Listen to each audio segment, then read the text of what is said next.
Hello folks, I'm Giuseppe Nelva from Simulation Daily. Microsoft Flight Simulator 2024 has launched and the server issue seems to have normalized for most. So it's time to answer some questions about the simulator's reliance on the cloud to serve most of its content to local clients. Just how much data do you have to download while flying around the world? Please keep in mind that this investigation includes several videos. This introduction can be found at the beginning of them all, since we don't know which one YouTube algorithm may send you to first. Please forgive the repetition. A few weeks before release, some articles about these were published by quite a few gaming websites. Their writers, or at least whoever published first, from whom everyone else copied without bothering to do any sort of verification, read erroneously data that was already poorly presented, and for the sake of hitting us with the usual catchy clickbait, threw around some really wild numbers, like peak utilization of 81 gigabytes of data downloaded per hour of gameplay. While more experienced users likely weren't deceived by these numbers and found them absurd, those articles were never taken down or corrected, so people are still exposed today to extremely misleading and irresponsible claims.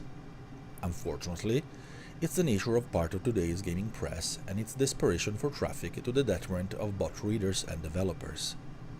To finally set the record straight, we did a number of flights in a variety of conditions that test Microsoft Flight Simulator 2024's data streaming quite strenuously, but with unlimited bandwidth and with 40 megabits per second limit, which is actually under the recommended specs of 50 megabits per second. This way, we can understand with a good degree of precision how much data the simulator's cloud solution streams to your client over time, and we can also see what sort of issues you may encounter if your bandwidth isn't exactly top-notch. For each flight, we filmed a video to showcase the latter, and we plotted the precise download usage at any given time with a net limiter to expose the former. All flights were performed at 1440p resolution and ultra graphic settings. We also had DLSS on quality and frame generation active. It's worth mentioning that screen resolution does not significantly impact download usage, if any, and the only setting we changed from ultra is removal of motion blur, simply because it's evil and you should always turn it off.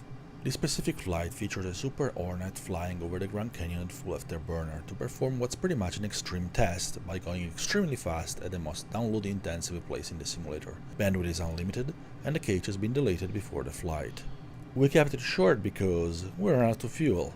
The afterburner tends to do that, but it's good enough to assess data usage. Since this investigation includes a whopping 11 videos, you don't need to watch them all, but you may be curious to check out those that best fit your personal use case.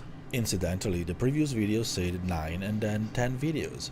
After we recorded them all, we decided that this would be a relevant test to perform, so we added one more. You'll find them all included in a playlist and in an article on Simulation Daily, linked in the description.